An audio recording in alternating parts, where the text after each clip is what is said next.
Hello to all my story lovers. Welcome back in Storytime channel. I'm Pallavi reading interesting stories for you. Today I'm reading chapter number 16, The Magic Art of the Great Hamburg of storybook The Wizard of Oz. Yes, all my dear, you know that we are reading The Wizard of Oz. Now let's go to the chapter number 16. What happened to the Dorothy and her comrades? Let's find out. Next morning, the Scarecrow said to his friends, "Congratulate me! I'm going to Oz to get my brains at last. When I return, I shall be as other men are." "I have always liked you as you were," said Dorothy simply. "It is kind of you to like a scarecrow," he replied. "But surely you will think more of me when you hear the splendid thoughts my new brain is going to turn out." Then he said goodbye to them all in a cheerful voice and went to the throne room, where he rapped upon the door. "Come in," said Oz. The Scarecrow went in and found the little man sitting down by the window, engaged in deep thought. "I have come for my brains," remarked the Scarecrow, a little uneasily. "Oh, yes, sit down in that chair, please," replied Oz.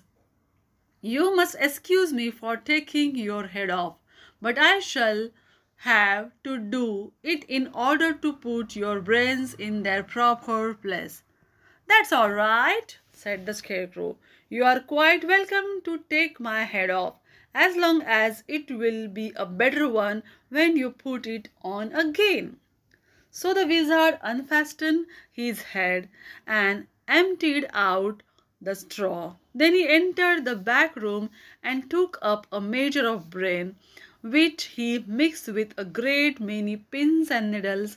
Having shaken them together thoroughly, he filled the top of the Scarecrow's head with the mixture and the stuff, and the rest of the space with straw. He held it in place. When he had fastened the Scarecrow's head on his body again, he said to him, "Hereafter you will be a great man, for I have given you a lot of brand new brains." The Scarecrow was both pleased and proud at the fulfillment of his greatest wish, and having thanked Oz warmly, he went back to his friends.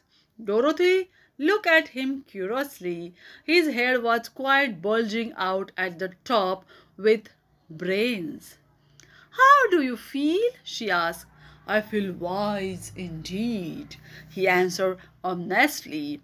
"When I get used to my brains, I shall know everything."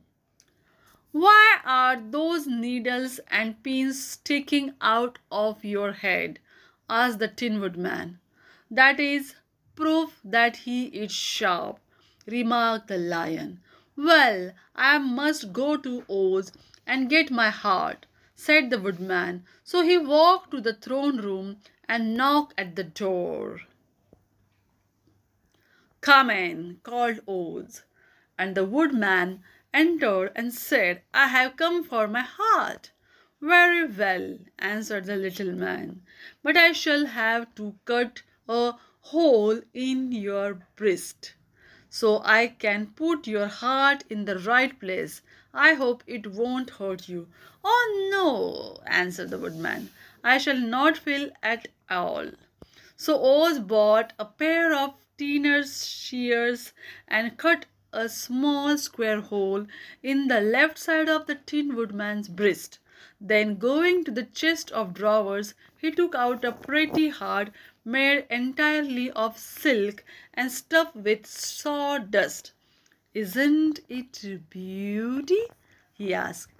"It is, indeed," replied the Woodman, who was greatly pleased. "But is it a kind heart?" "Oh, very," answered Oz. He put the heart in the Woodman's breast and then replace the square of tin, soldering it neatly together where it had been cut. "There," said he, "now you have a heart that any man might be proud of. I'm sorry I had to put a patch on your breast, but it really couldn't be helped."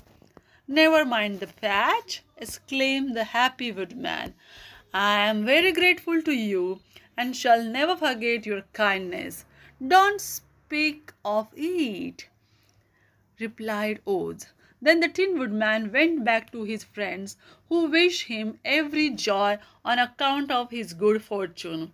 The Lion now walked to the throne room and knocked at the door. "Come in," said Oz.